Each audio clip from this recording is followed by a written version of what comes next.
the health of the nation requires art. It requires access to beauty, access to nature. We have to be spiritually healthy as well as physically healthy. And the arts and heritage are that bit of the whole well-being package that's become so important and has often been neglected. And I think that really resonated with me, coming from a family who, like, my sister works in the arts. I guess I work in the arts. We grew up in a very creative family. But we also just we've always understood the importance of it in creating communities and, really valuing one's history and heritage. And actually, I would argue in the past, England would pride itself on its education, its culture, and yet our government really doesn't give too much funding, if any at all. So I was just wondering, what initiatives would you like to see being implemented to respect or replenish arts and heritage? And are there any other countries you think we can get inspiration from in regards to that? I'm very worried that arts education in schools has been downgraded, and that there are many schools in which children don't have access to art lessons or music lessons. And I think that's something we've really got to address. Because, it's very fashionable at the moment to run this country down and say we're in a permanent state of crisis. But, if you think about it, amongst other things, we do lead the world in creativity. That I completely agree. We are the world leaders in the creative industries. And what makes that possible is education, is making people familiar with music and art. And we've got to really see that funding goes into that. I totally see the importance of the STEM subjects.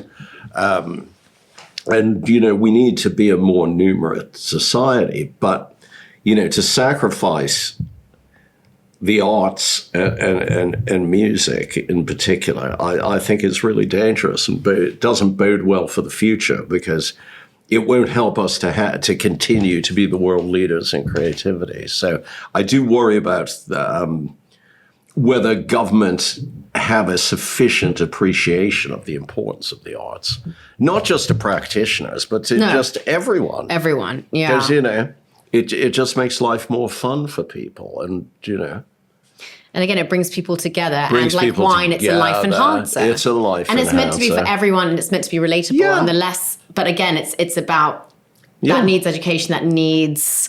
we need to we need to give people access to it, because, if all children don't, for example, get a musical education, we're probably missing out on a huge amount of talent. There are probably tens of thousands of brilliant potential musicians who will never have the chance because they were never given the chance.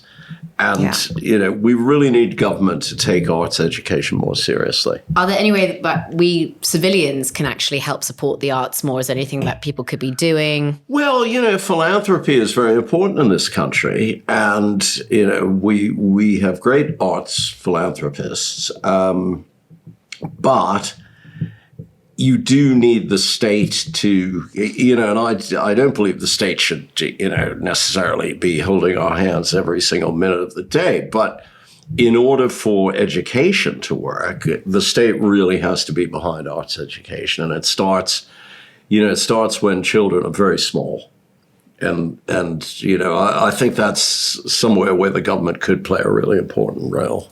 It's interesting when you look at other countries. You mentioned Vienna in Austria, but actually even in Germany, for example, everyone's going to the opera, everyone's going to art museums. It's not seen as a classist thing. And maybe also the fact that you come from America, you've always described yourself as classless here. You can see where the potential is, where there's so much richness, but it's just not, certain people in areas are not given access, or certain things aren't being promoted in the best way possible. I think we still have a sadly elitist attitude.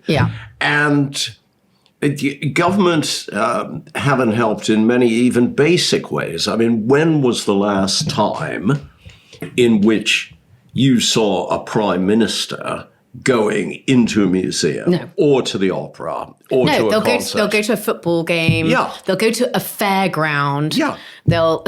But they won't, whereas if you look at, France, for example, the president of France is always at major cultural That's events. such a good point. And here, our politicians do not go to major cultural events, and they should do, if only to show that it should be part of everyday life. Yeah. So, that just seems such an easy step. yeah, but